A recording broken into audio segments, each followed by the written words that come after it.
हम लोग पढ़ने जा रहे हैं क्या चीज? जंतु कोशिका और पादप कोशिका के बीच अंतर।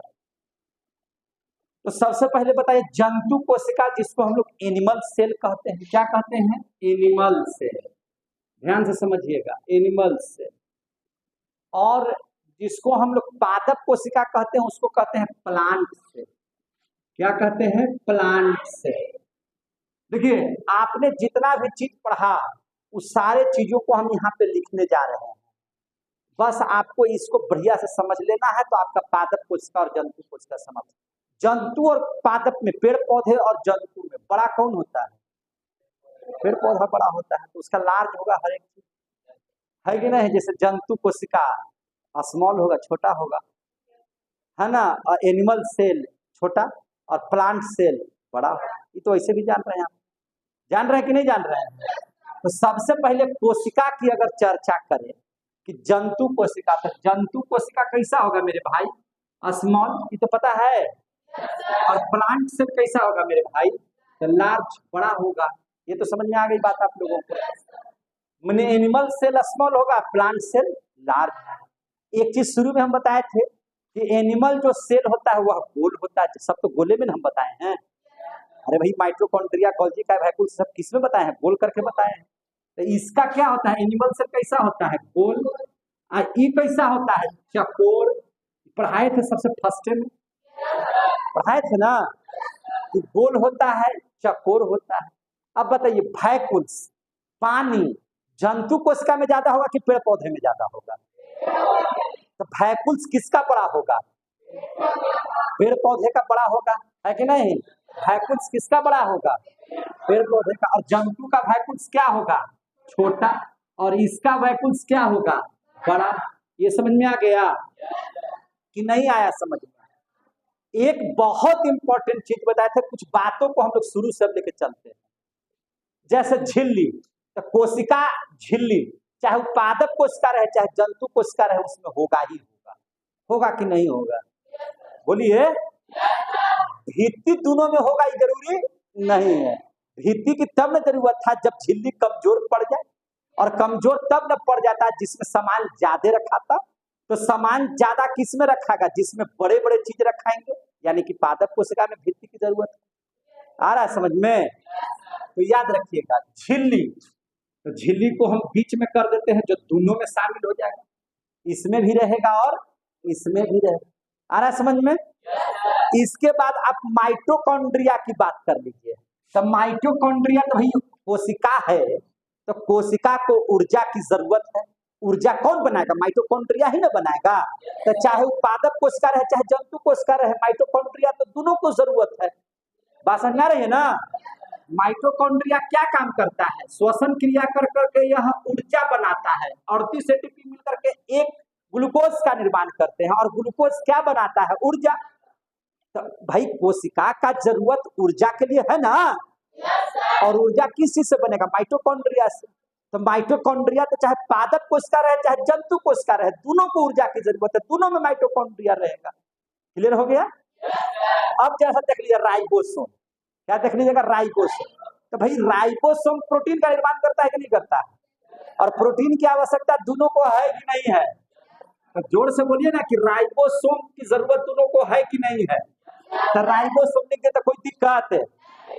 कोशिका को आंतरिक सहायता प्रदान करने के लिए, कोशिका को आंतरिक सहायता प्रदान करने के लिए एंडोप्लाज्मिक रेटिकुलम की जरूरत है ना? अंतःप्रदावी जालिका की जरूरत है ना?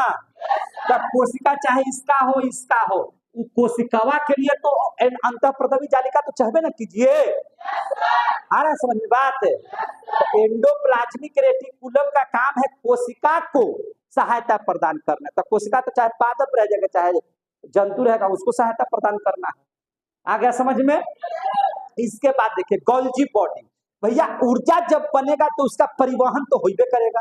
ऊर्जा बना है किस लिए? उसका उपयोग करने के लिए। तो ऊर्जा को एक स्थान से दूसरे स्थान तक परिवर्तित करने के लिए कौन सा अंग की आवश्यकता है? तो गोल्जी बॉडी की जरूरत है कि नहीं? तो चाहे वह गोल्जी बॉडी पादप कोशिका में रहे चाहे वह गोल्जी बॉडी जंतु कोशिका में रहे, भाई गोल्जी बॉडी की आवश्यकता दोनों के लिए है। क्योंकि वह कोशिका के अंदर में बनाई गई ऊर्जा को एक स्थान से दूसरे स्थान तक पहुंचाती है, इसलिए गोल्जी बॉडी भी दोनों में रहेगा। बात समझ आ रही है सबको? भैया कोशिका है तो केंद्रक होगा ही होगा, कोशिका है तो केंद्रक होगा ना। तो अब क्या कहिएगा कि पादप कोशिका में केंद्रक नहीं होता है और जंतु कोशिका में केंद्रक होता है, ऐसा बोलिएगा? भैया कोशिका में केंद्रक है तो कोशिका पादप में भी है, जंतु में भी है, तो दोनों का केंद्रक तो दोनों में होगा। क्लियर हो गए बात? सेंट्रोसोम, कोशिका विभाजन, कोशिका विभाजन नहीं होगा तो पेड़ इतना बड़ा कैसे हो जाएगा? आ रहा समझ में? कोशिका का विभाजन नहीं होगा तो जैसे आप लोग जाते हैं एक टांगी मार देते हैं पेड़ से, कुछ है ना रबर टाइप का दूध टाइप का चीज गिरता है, फिर धीरे धीरे ठीक हो जाता है कि नहीं हो जाता है? तो कोशिका विभाजन से ही न होता है। तो किसी भी चीज को मैंने शरीर के अंगों को ठीक करने के लिए, उसकी वृद्धि करने के लिए, है कि नहीं, उसको कोशिका को सेंट्रोसोम की आवश्यकता है कि नहीं है? तो चाहे जौन कोशिका रहे, चाहे पादप कोशिका रहे, चाहे जंतु कोशिका रहे, दोनों में सेंट्रोसोम की आवश्यकता है। लेकिन अब जरा सा बताइए तो हमको, कोशिका भित्ति की जरूरत जंतु कोशिका में है? कोशिका भित्ति की जरूरत है जंतु कोशिका में? कोशिका भित्ति का मतलब क्या? कोशिका झिल्ली के ऊपर एक अलग से भित्ति बनाई जाती है जो कोशिका झिल्ली को मजबूत करती है, तब ना कोशिका भित्ति की जरूरत है। तो चूंकि भैया पेड़ पौधे विशाल होते हैं, उसमें माइटोकॉन्ड्रिया ज्यादा है, वैक्यूल्स ज्यादा है, गोल्जी बॉडी ज्यादा होगा, होगा कि नहीं होगा? बड़े बड़े होंगे। तो बड़े बड़े चीजों को झिल्ली में रखने के लिए और अत्यधिक सुरक्षित करने के लिए कोशिका भित्ति की जरूरत पड़ती है पादप कोशिका में। तो इसलिए सेल वाल कहाँ रहेगा? सेल वाल रहेगा किसमें? Plant cell. किसमें रहेगा? प्लांट सेल में। उसको हरा चाहिए तो प्लास्टिड किसमें रहेगा? तो प्लास्टिड रहेगा उसमें, प्लांट सेल में रहेगा। प्लास्टिड किसमें रहेगा? अभी ना पढ़ाए हैं लवक के बारे में। तो लवक की जरूरत जंतु कोशिका को है। हम लोग में हरते लवक रहेगा, हमको हरा होना है, तो फिर तो हम लोग भी तो जंतुए कोशिका नहीं, जानवरे कोशिका के ना है। तो हम लोग में प्लास्टिक की जरूरत नहीं है, लवक की जरूरत पड़ता है किसमें? पेड़ पौधा। किसमें? पेड़ पौधा। क्लोरोप्लास्ट, क्लोरोप्लास्ट हरित लवक हमको जरूरत है कि उसमें जरूरत है? पेड़ पौधा में क्या जरूरत है जी? तो हम क्या करेंगे? क्लोरोप्लास्ट रखें। हमको अंदर में जरूरत है लाइसोसोम की। किसकी जरूरत है? लाइसोसोम की, ताकि हमारे शरीर के अंदर में, हमारे शरीर के अंदर की कोशिका में कोई अंग अगर खराब हो गया तो उस अंगों को साफ करने के लिए लाइसोसोम की जरूरत है? जोर से बोलिए। हम लोगों के शरीर में स्पर्म पाए जाते हैं और यही स्पर्म शिशु को बनने के लिए मदद करता है और अंडाणु तक पहुंचता है। उसके लिए गति चाहिए और वह गति प्राप्त होता है सिलिया और फ्लैजिला से। किससे प्राप्त होता है? सिलिया और फ्लैजिला से। तो भैया इसमें सिलिया चाहिए जंतु कोशिका में, और क्या चाहिए? फ्लैजिला चाहिए। चाहिए कि नहीं चाहिए? इसकी आवश्यकता इसको नहीं है। तो इतना चीज की आवश्यकता किसको है? एनिमल सेल को। किसको है? एनिमल सेल को। एनिमल सेल के अंदर में इतना सारा चीज होता है, आ गया समझ में? और प्लांट सेल में इतना चीज होता है। प्लांट सेल में इतना चीज होता है, ये दोनों प्लांट सेल में और ये दोनों किस में? एनिमल सेल में। तो आपको कॉमन कौन हो गया जो दोनों में पाया जाता है? तो झिल्ली दोनों में, माइटोकॉन्ड्रिया दोनों में, राइबोसोम दोनों में, एंडोप्लाज्मिक रेटिकुलम दोनों में, गोल्जी बॉडी दोनों में, केंद्रक दोनों में, सेंट्रोसोम दोनों में। क्लियर हो गया? वैक्यूल्स भी दोनों में पाया जाता है, लेकिन जंतु का वैक्यूल्स कम होता है, छोटा होता है, और पादप का वैक्यूल्स क्या होता है? ज्यादा होता है, बड़ा होता है। गोल जंतु कोशिका का होता है कोशिका, और उसका होता है चकोर। जंतु कोशिका छोटा होने की वजह से इसकी कोशिकाएं छोटी होती है और पेड़ पौधे बड़े होते हैं इसलिए उनकी कोशिकाएं बड़ी होती है। सिलिया, फ्लैजिला और लाइसोसोम एनिमल सेल में पाए जाते हैं। सेल वाल प्लास्टिड और क्लोरोप्लास्ट किसमें पाए जाते हैं? Plant cell. हो गया पादप कोशिका और जंतु कोशिका समान।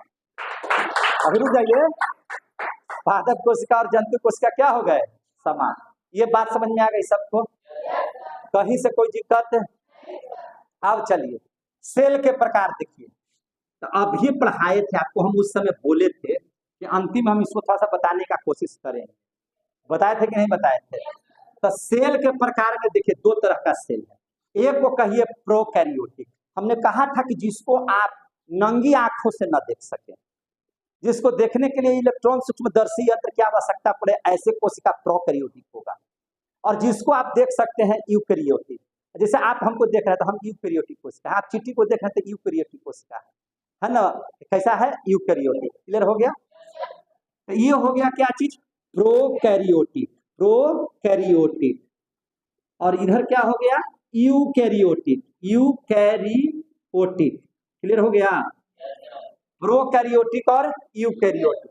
देखिए प्रोकैरियोटिक जो है इसकी कोशिका प्रारंभिक होती है, आरंभिक होती है, एकदम स्टार्टिंग कोशिका होती है, इसलिए इसको कहते हैं आरंभिक कोशिका।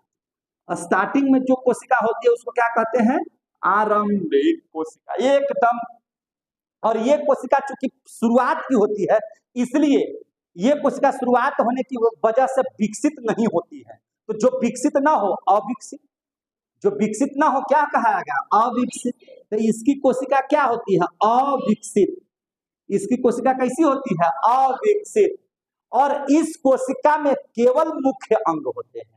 इस कोशिका में इस तरह से कुछ नहीं होता है, सिर्फ जो जरूरी है, जो मुख्य अंग है वो होते हैं। इसमें क्या होते हैं? केवल मुख्य अंग होते हैं। क्या होते हैं? केवल मुख्य अंग। समझ में आ रहा है बात सबको? इसमें केवल क्या होते हैं? मुख्य अंग होते हैं। और सबसे बड़ी बात कि प्रोकैरियोटिक कोशिका को आप नंगी आंखों से नहीं देख सकते। अब आ गया समझ में? जो कोशिकाएं आपको दिखाई न दे, आप ध्यान से समझ लीजिएगा कि उस कोशिका को हम लोग कहेंगे प्रोकैरियोटिक। समझे कि नहीं? अब अंधा आदमी को तो हाथियों नहीं दिखाई देगा, तो हाथी हो जाएगा प्रोकैरियोटिक। और वो अंधर ना है, बोले अच्छा आदमी अगर कोशिका को नहीं देख पा रहा है तो प्रोकैरियोटिक। बात समझ में आ गई? और ढेर के तो सुइए घर में रखा हुआ है या कुछ रखा हुआ दिखाई नहीं दे रहा, सामने है तो नहीं दिखाई दे रहा, तो भाई वो तो अंधा का बात है।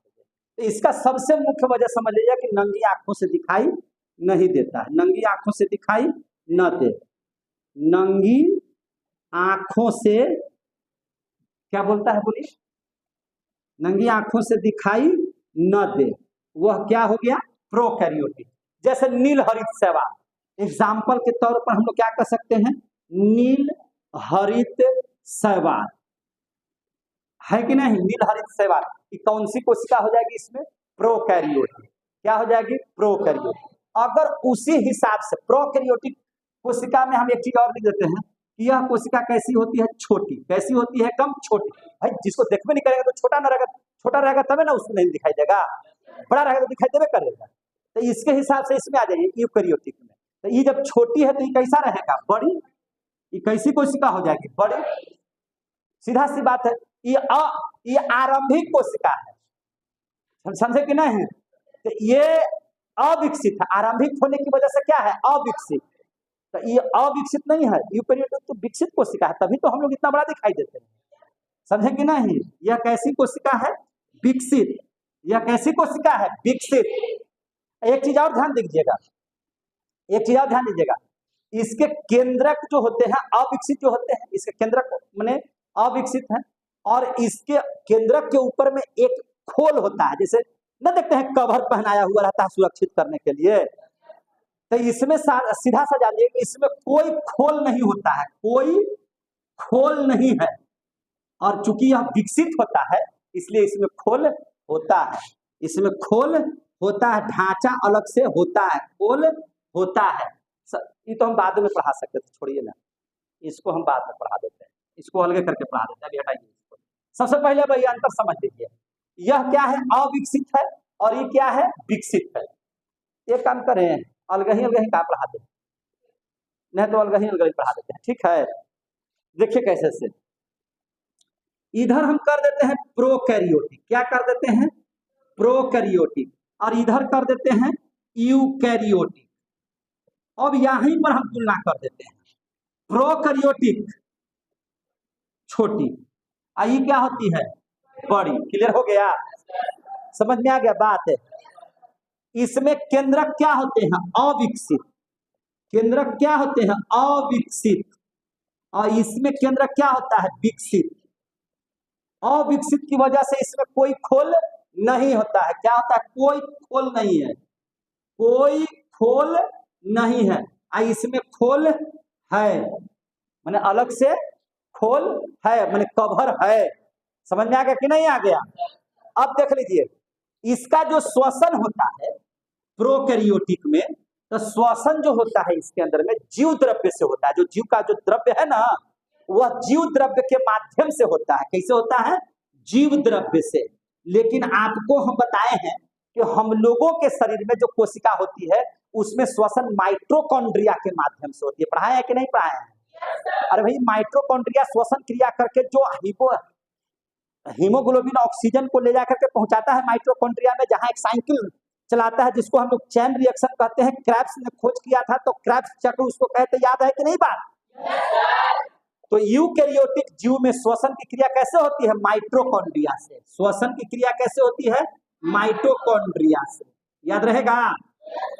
माइटोकॉन्ड्रिया से होती है।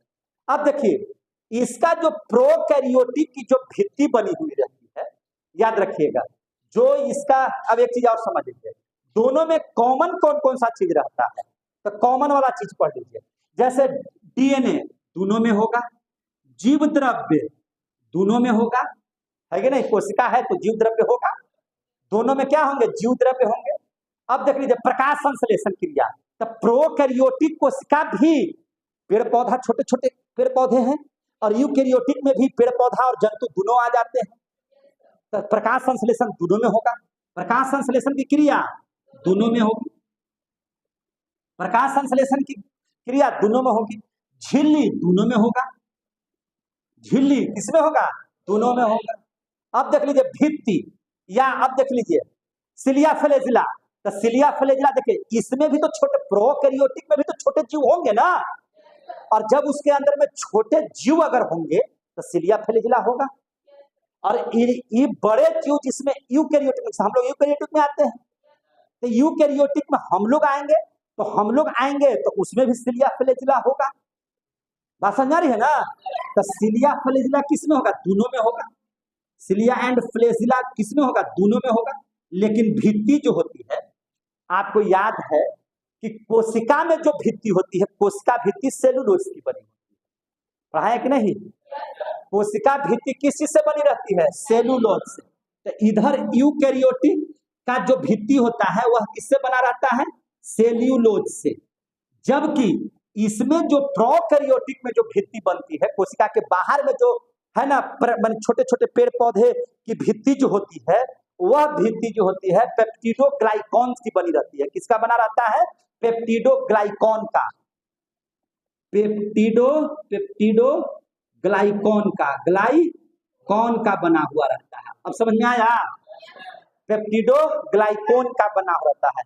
अब हम पढ़ाए थे तो राइबोसोम में, है ना, सेडिमेंटेशन कोफिशिएंट, तो सेडिमेंटेशन कोफिशिएंट के आधार पर राइबोसोम दो प्रकार के होते हैं, एक 70S, एक 80S। 80S यूकैरियोटिक में और 70S प्रोकैरियोटिक में। तो अब आप हमको बताइए ना कि जो राइबोसोम होगा, तो राइबोसोम प्रोकैरियोटिक में कितना? 70S, और इसमें कितना होगा? 80S। आ गया समझ में? अब देखिए, ये जो बातें हो गई, इतनी सारी जो बातें हुई, ये बातें आपको प्रोकैरियोटिक में हुई। बात समझ में आ गई? और इतनी जो बातें हुई, ये बातें आपको यूकैरियोटिक में हो गई। तो अब आपको समझ में आया प्रोकैरियोटिक और यूकैरियोटिक? तो प्रोकैरियोटिक यूकैरियोटिक समझ में आ गया, एनिमल और प्लांट सेल समझ में आ गया, तो ये चैप्टर समाप्त हो गया। समाप्त कर देना, हो गया।